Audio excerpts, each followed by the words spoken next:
Hey guys, what's up? So, an update on the folding knife project. So, I gave it some thought. I was originally, I'll just show you. So, I don't know what to do with the other liner. Anyway, so this is one liner. I was originally going to make it a liner lock. Um, but I made a fatal error. I shouldn't say fatal error. When I was doing the uh, words are hard. When I was drilling the standoff, the spacer, I put them too close.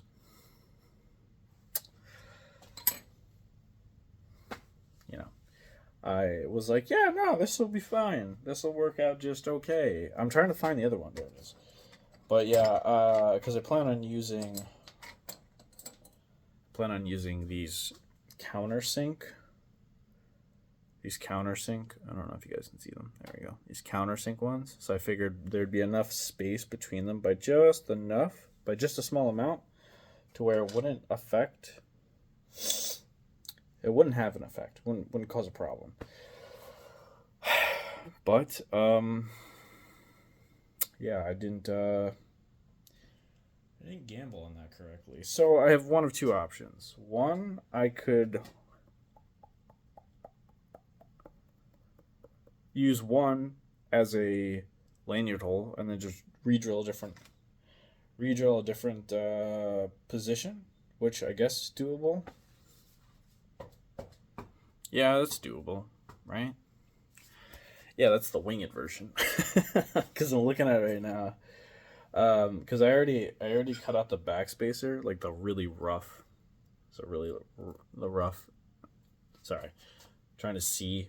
I already cut out the backspacer, but it's a very rough cutout of it. So there's a lot of material to still use. So I can easily make adjustments if need be. But yeah, I think I'm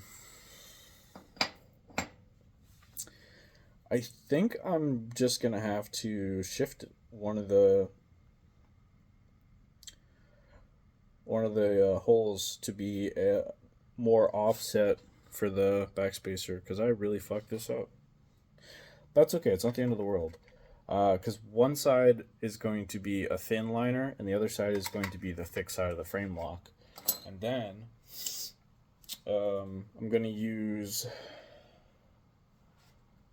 these scales, which are really cool. I don't know how well if you guys can see the shimmer.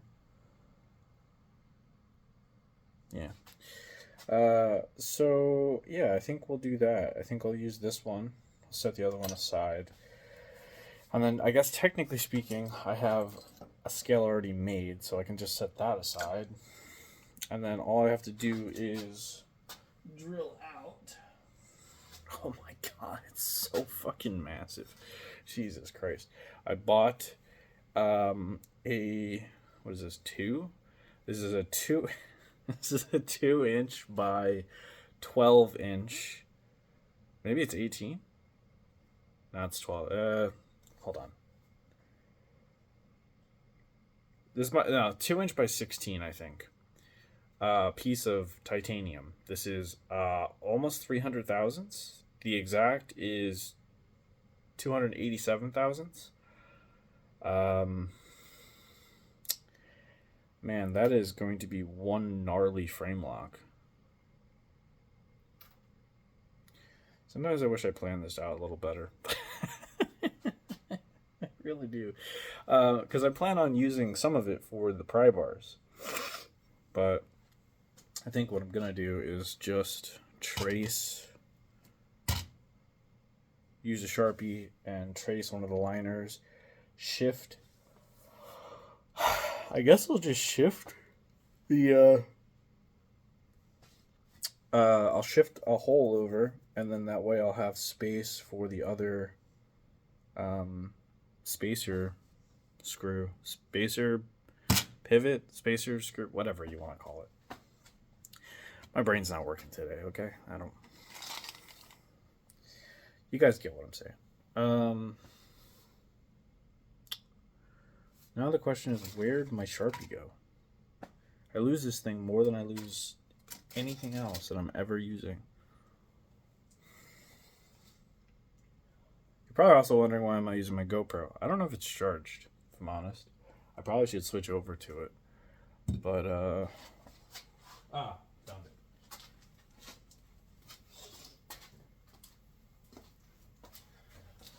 it.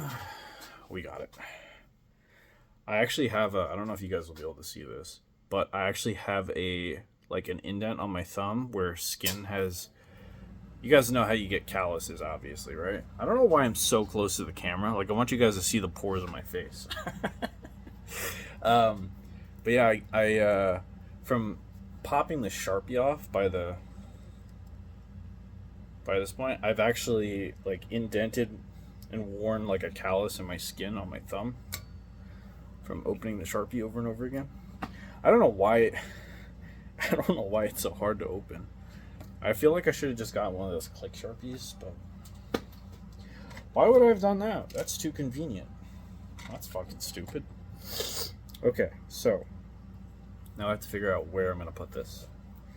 Where I'm gonna put this hole. Because this is all adjustable. It's not the end of the world. See, the beautiful thing about this is when I went into making this, I didn't have like a 100% plan. My plan was like roughly 72.8%. So things can be shifted and adjusted if need be. It's not the end of the world. I think what I'll do is I'll just put a hole. So here, I'll just move this hole. Or not move the hole, yeah, I'm gonna move physical fucking steel. I'm gonna move and put a hole probably here, or maybe here. I think that's okay. I think that'll work. Yeah, that'll work. Listen, that'll be fine. I should be fine. Okay. Alright,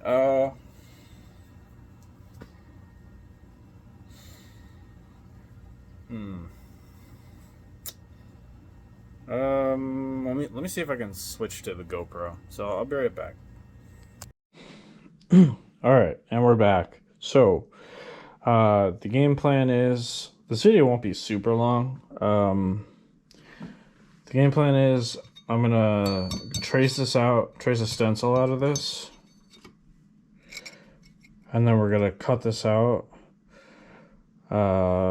It's pretty thick, as you can tell, comparatively. And then I'm gonna do all the holes. I'm gonna drill the last hole here and then do all the attempt to do all the holes here. Whether my drill bit is up for the task or not is completely beyond me. Yeah, alright. What did I do with the Sharpie? There it is. Alright. So I'm gonna move this stuff out of the way. Oh my god. I needed a bigger workbench.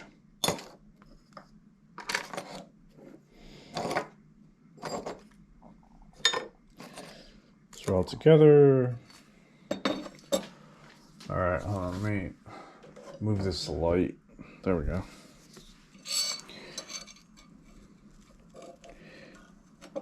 Let me adjust this so you guys aren't staring at my legs when I do this.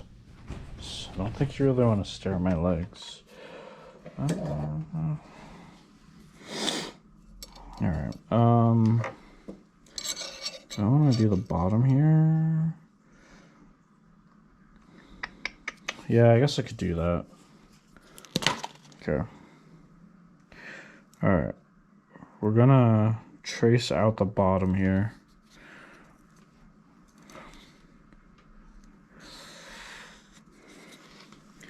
So it doesn't have to be like 100% perfect, obviously.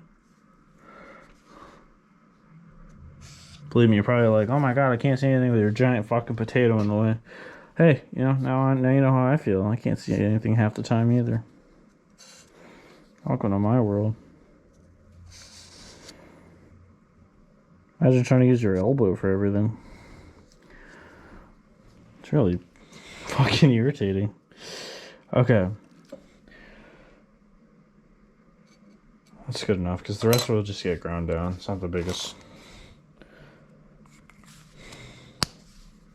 Alright.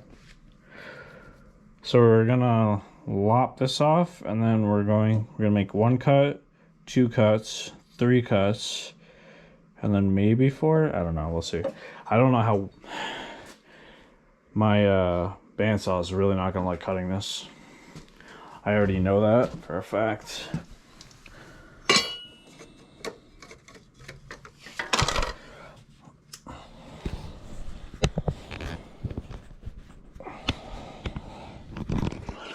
Hopefully you guys can see this. I don't know whether you can or not. I'm gonna worry more about my safety than if you can see me cutting this on the bandsaw. I do, however, have to put the shield back on because this shit always comes off. I gotta be honest, I don't care much for the design, some design elements on this bandsaw. One of them being the way this, like there's this little tab here. I don't know if you can see this, but it gets in the way of the plate. Part of me is like half tempted to just slice that shit off.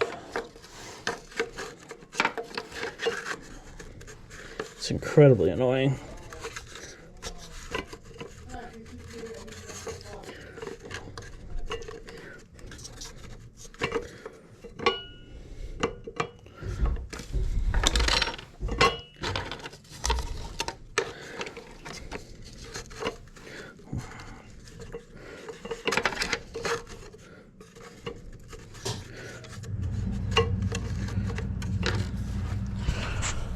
Put this close to my chest for you guys. Hopefully you can see. Hello? Okay. Hello? What? Are you good? Can you move all that? I can move it. Yeah, you could just move it. Yeah, you're fine. Alright guys, I am back. Sorry, family member came over and was putting stuff away in our freezer. So, anyway, we're going to, I have to basically take the blade that I just bought, because it's already dull, out of this and put the new one in, so you guys get to watch this annoyingly fun interaction. I already turned the bandsaw off, and on top of that, it's unplugged. So yeah. So first things first, I have to undo these 2 Allen key screws. I gotta be honest, this bandsaw isn't it's not the best. I mean, it's not the worst, but the way they set this up, it's just not great. I'll explain more in a second once I get these screws off. I usually lubricate the blade with WD-40, but the problem being is if you do that too much, then the blade comes off the tracks, and then it becomes this whole thing. I'll show you.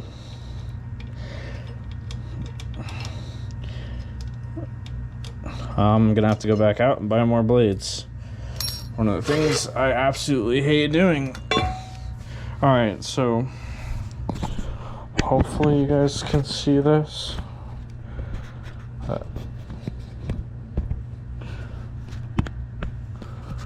Alright, there we go. Okay, so I'll do my best to show this so you guys can see this. So you take off these 2. There are 2 Torx, or not Torx, there are 2 Allen, sorry. There are 2 Allen key screws here and here. Take these off, take that plate off. You take this off. Usually I wear a glove for this because last time I didn't wear a glove.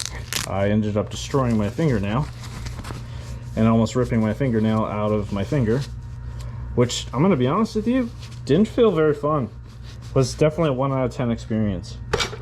So, yeah.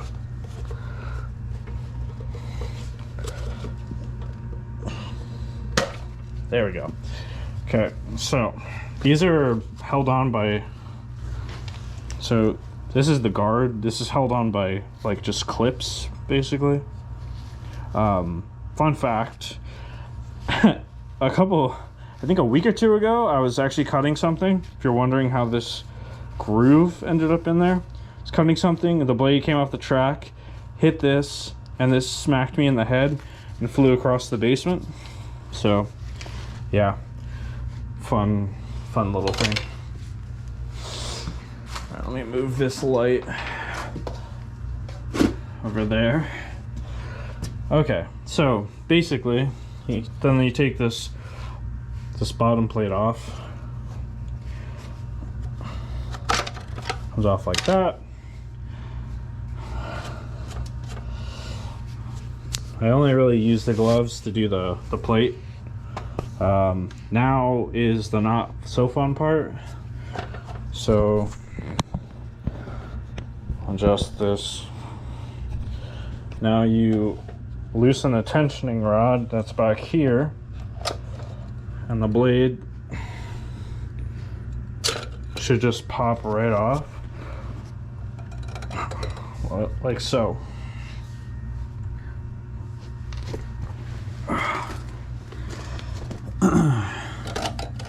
This blade's dull now, unfortunately.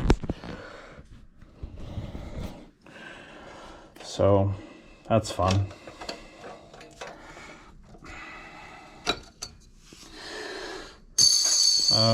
Blades generally, you're probably wondering, well, how long do the blades last? So if you WD-40 them, sorry, I'm trying to adjust the camera so you guys can see. If you WD-40 them during cuts, between cuts, that kind of thing, they last a while. This is a Hercules 10 by 14 TPI blade, so it's for thick steel. Usually you want at least 3 teeth in contact with the steel at all times if you're cutting really thick steel. Usually I'm cutting 3/16. That's generally like most of the blade steel that I get is like 3/16 roughly. Slightly thicker or just slightly thinner, but generally within that range. Anyway, the problem with this is there's usually a rubber wheel here at the top, which is now over there. Man, I feel like, I gotta be honest, having this camera like mounted to my chest is great and awful at the same time. So there's a wheel that's on top of here, or not a wheel, a rubber grommet, and what happened is it wore off, or not wore off, it wore out, and you can replace them, but the problem is the tolerances between the two grommets, trying to get the blade on with one hand, is too much, so it's almost impossible to get the blade on with one hand. So I basically just put the blade on without it, and then make sure that the drive wheel, which is this one, has the rubber grommet still on it. The grommet that was on the top here is over there because it kept coming off this track and then getting stuck behind the wheel, and then it wore down. So yeah, that became a whole thing. Anyway, now we're gonna take this blade out of the package. Are these sharp? Yeah, they're not very fun to touch most of the time. Very springy. This also like kills my back. I have back and neck problems, and this isn't very fun on my back. So usually you. Also, another fun fact: most of these portabands aren't shimmed correct. They're not these two main channel tracks that guide the blade aren't usually aligned from the factory, so you have to realign them yourself. Sometimes they're close to alignment, sometimes they're really off. Mine's pretty off. You can get shims to fix them, but it means I have to buy a shim and then fix it and all that, and I just it's just not the fucking thing, you know? So I just gotta deal with it. The only time it really affects you is if you're trying to cut something in half, which I've tried to do in the past. And I will be honest with you, it did go very well. So, yeah.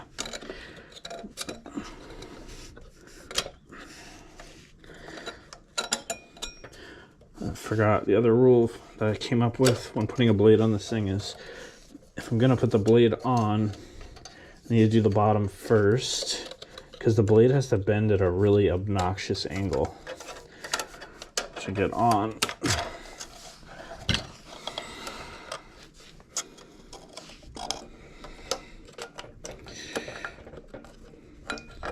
I bet you guys weren't expecting this. Fun fact, this is how my days go sometimes. I go to start working on something and then my blade stops doing blade things. I know you guys can't see. I'll fix it. There we go. Okay, so I'm doing my best to try and have to get in the secondary channel too. Ow. I gotta be honest, just doing this fucking sucks so much. It's just... Alright, put the glove on. Usually don't use the glove, but I don't really have the patience today, so... Come on.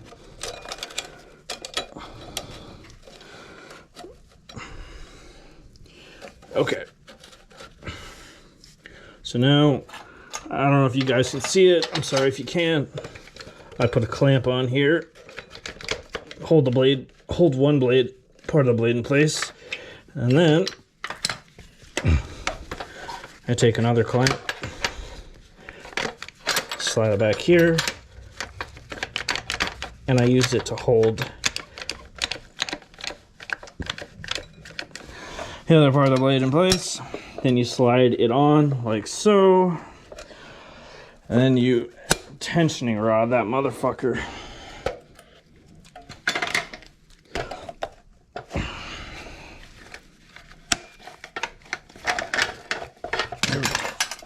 Okay. Oh, my back. That fucking hurts so much. Oh. Also doesn't help that I went to the gym today, so my back's a little unhappy in that regard. I know you're probably wondering, well, there's like this slight, I don't know if you guys can even see this. There's like this issue there. So we're gonna use the old trusty pliers to fix that. Pull this back onto the track.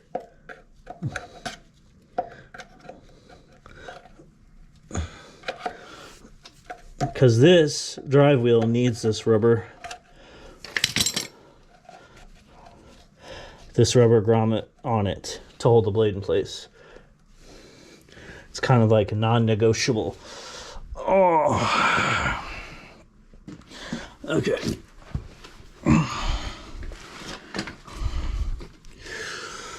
So for the most part, that's like there. All right. See if we can.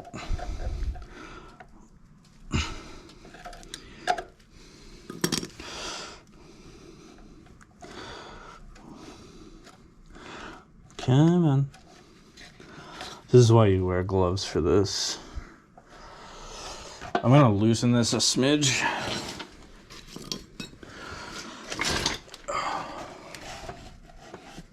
Actually, do I want to loosen a smidge? It'll clear the bracket.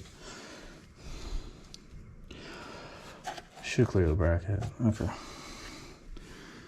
So we're gonna test it.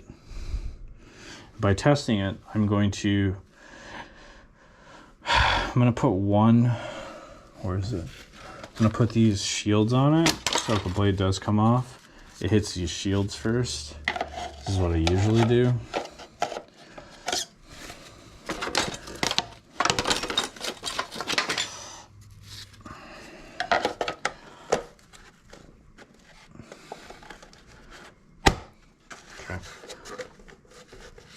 it's on.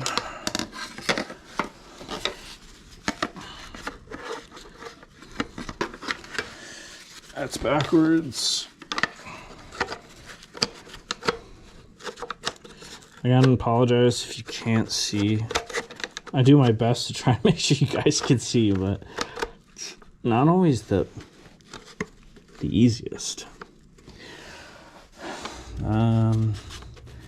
I don't know if that's on fully. I think one of the tabs broke off. I didn't break it off. I don't know what happened to it, but all right.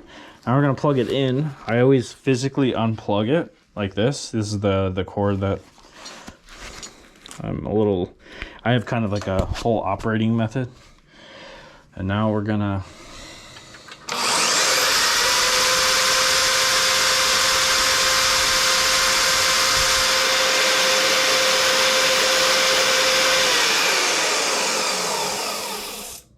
okay. Looks good. All right. Unplug it. And then I'm gonna put I wasn't planning on this video being this long, but hey, here we are. All right. Now, this plate. I really don't think they thought the design of this out very well.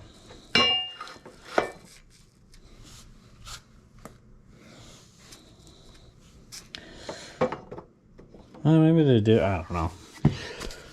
All right.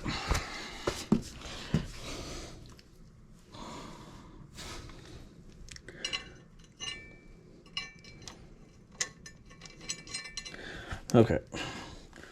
There's a little sliding bar back here in here, and I always try and get the back screw in first.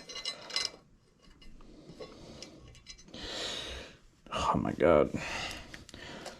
The other problem is it just slides around randomly, back and forth, and it's really not the most conducive to putting these fucking screws back in this plate.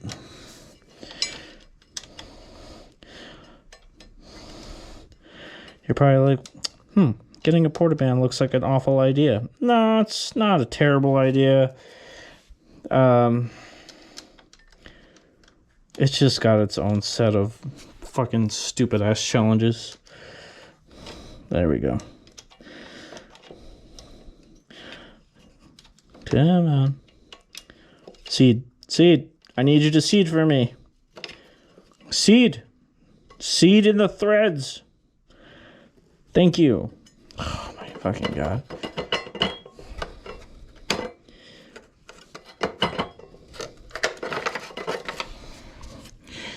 I'm about to grind this piece off. Terrible design. Absolutely horrible fucking design.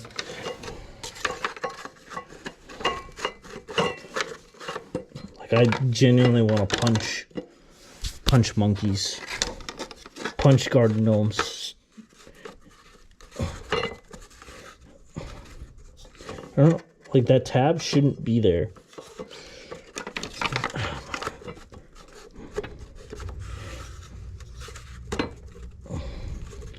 There we go. Okay. Wait there. I know you guys probably can't see. I know. Well, too fucking bad. Okay. Too fucking bad. I'm tired of holes, Grandpa. Well, that's just too dang bad. I'm tired of changing these fucking blades, if I'm honest.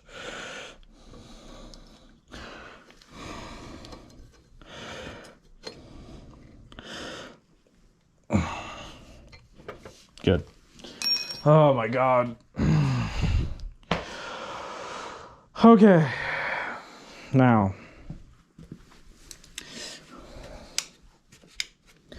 Plug it back in.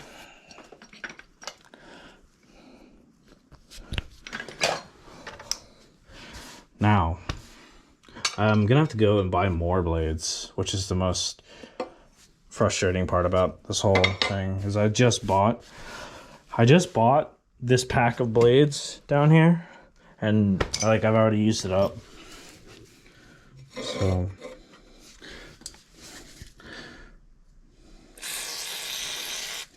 just gonna WD-40 it and hope for the best.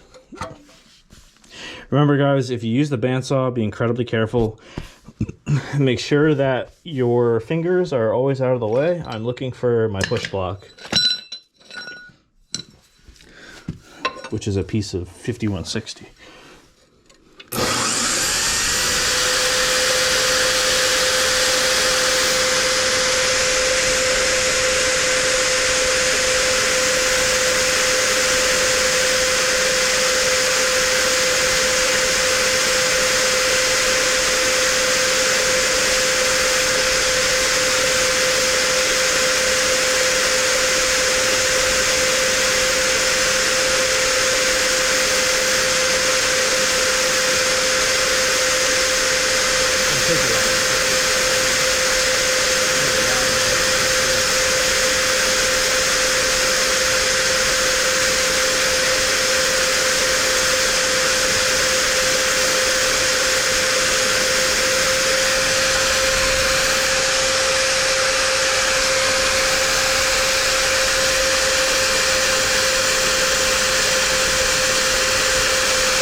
Just being like hunched over like that kills my legs.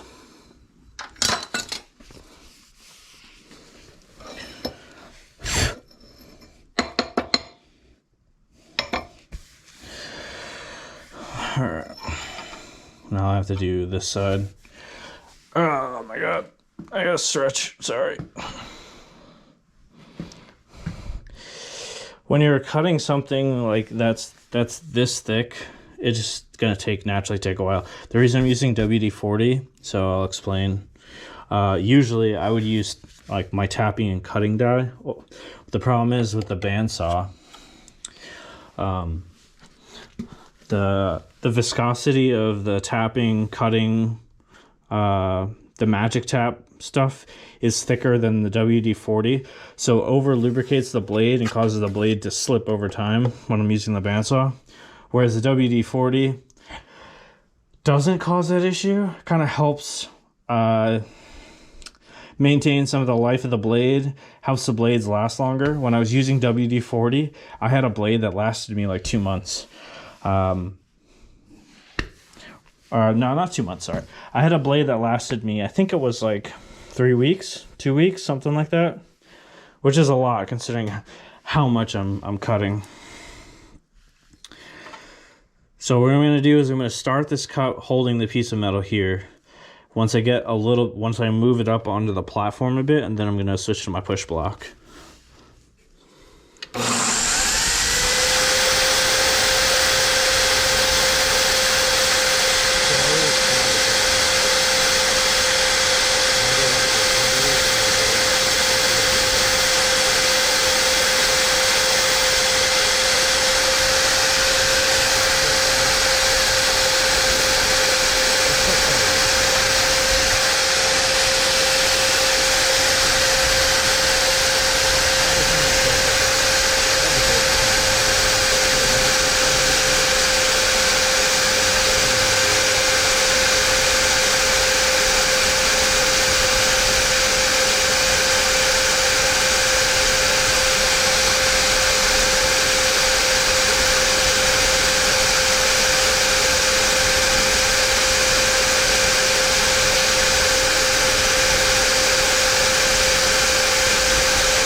Now we have a pretty chunky piece of titanium that we can use. We could use it for a backspacer. Use it for a pocket clip. Could be really used for anything. Oh.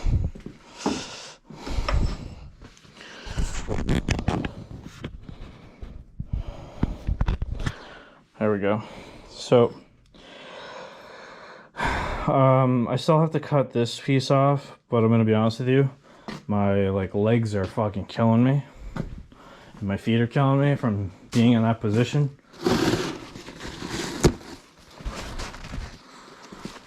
Ow. I'm gonna wipe this down. I'm just wiping the extra metal shavings off.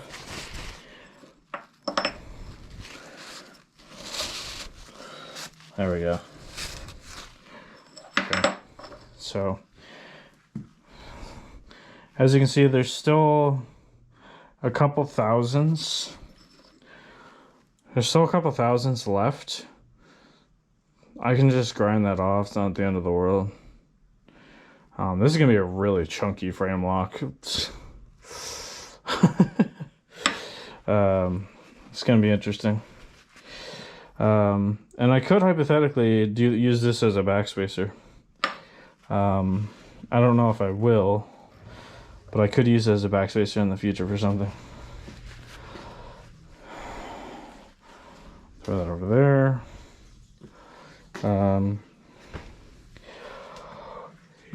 Let's see here.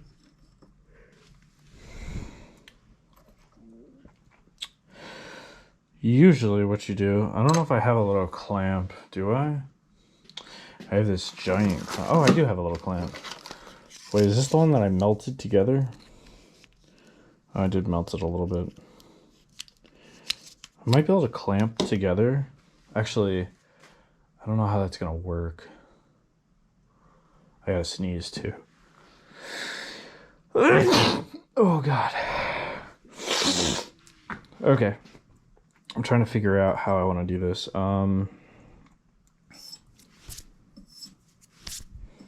Get some of this stuff off without, I don't want to lose too much of the Sharpie.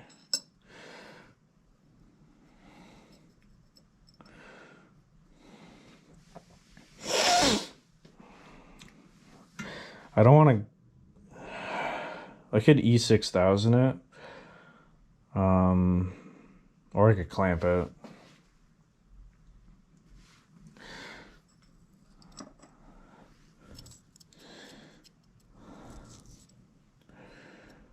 The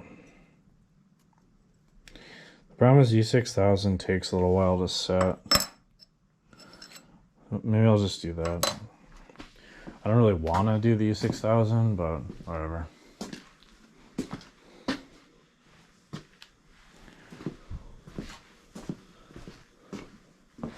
Alright. When using E6000, I always use gloves.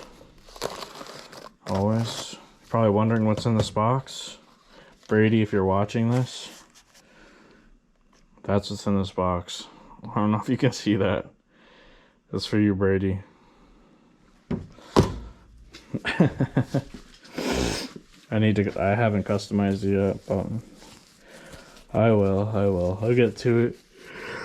Okay. So the reason why we want to wear gloves for E6000, if anybody's curious, E6000 is a rubber-based industrial strength adhesive. It will bond to porous surfaces being like metal, micarta, G10, you know, any sort of like 3D print elements, copper, you know, anything.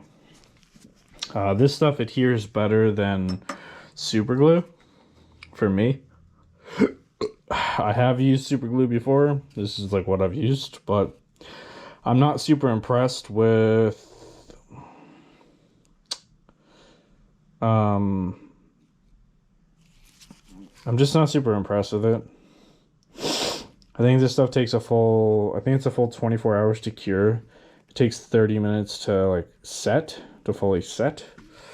Whereas this stuff, same thing, 24 hours to cure.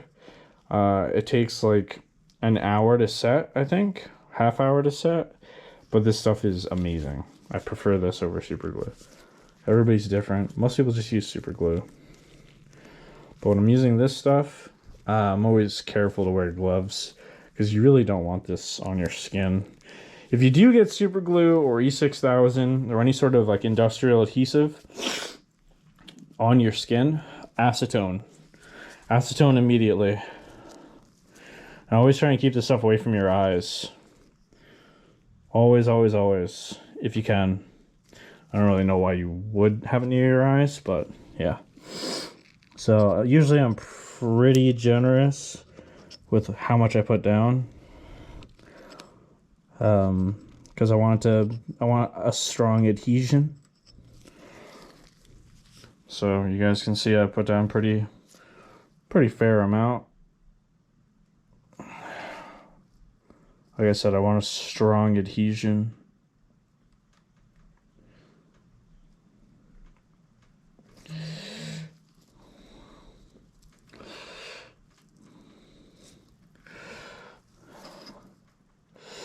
Okay.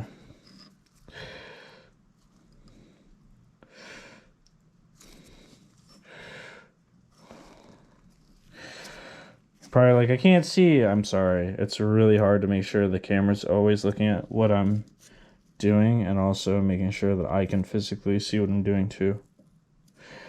Okay, so you guys can see E6000. It's there, it's set. We're gonna put the cap back on this stuff. See, like I was really careful and I still got it on me. You can see some of it right there glistening. So you always want to wear gloves, regardless of how careful you are. Always, always, always.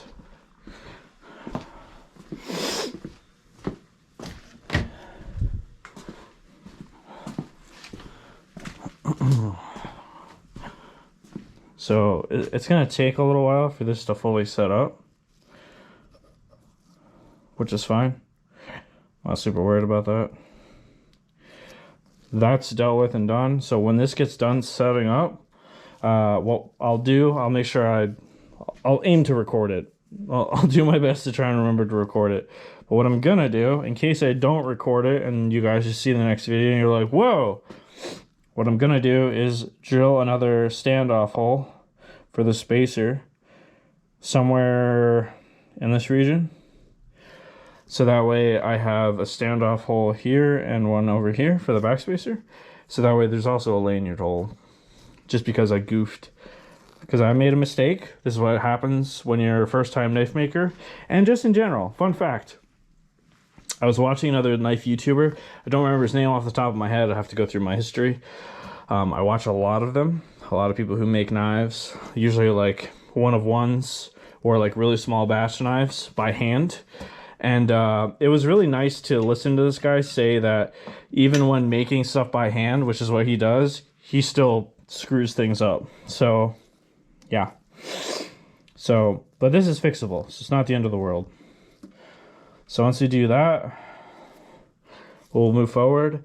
And then once we get this scale cut out, all the holes drilled, reamed, I will then do the cut for the frame lock and then the relief for the actual frame itself, and then we will start to put we'll put the bevel on the blade and go from there. And then hopefully, if everything's going according to plan and everything works, the knife will be like semi-functional and sort of done, and then I can send the blade off to get heat treated, and I can continue fine-tuning and adjusting this exactly how I want to be.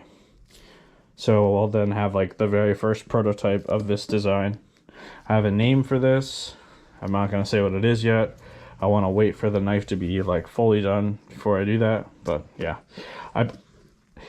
when it comes to doing this, I think I'll probably make like, at most, since these are all going to be done by hand, making folding knives is a lot more effort than making fixed blades, which I am actually working on a fixed blade. I just had to find, here it is.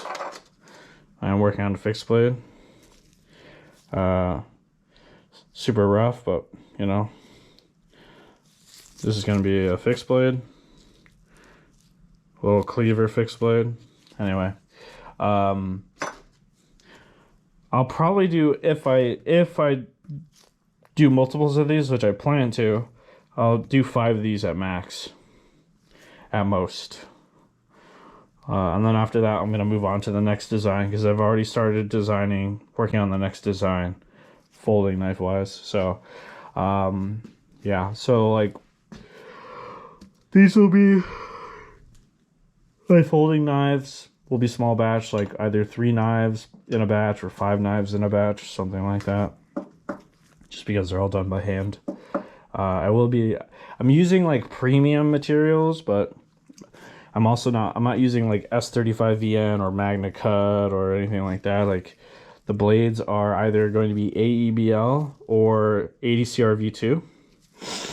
And the liners and or frames will be titanium.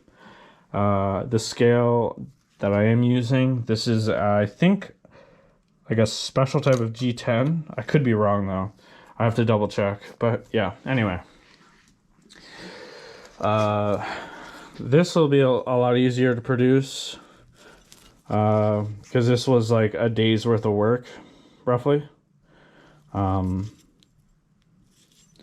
So there's that.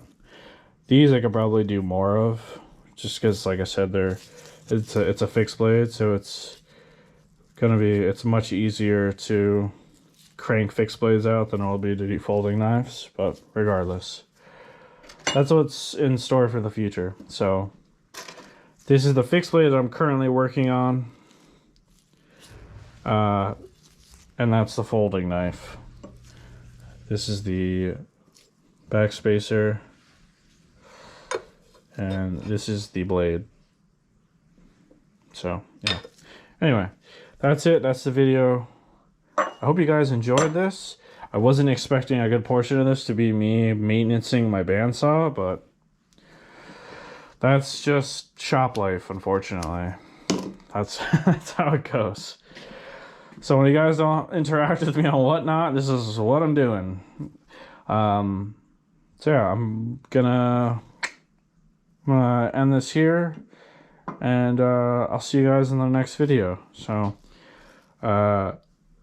be safe, be kind to yourself, stay hydrated, eat some good food, and I appreciate you guys as always. Let me take this glove off so I can turn my camera off. My glove's got glue on it. Have a good one, dudes. See you in the next one.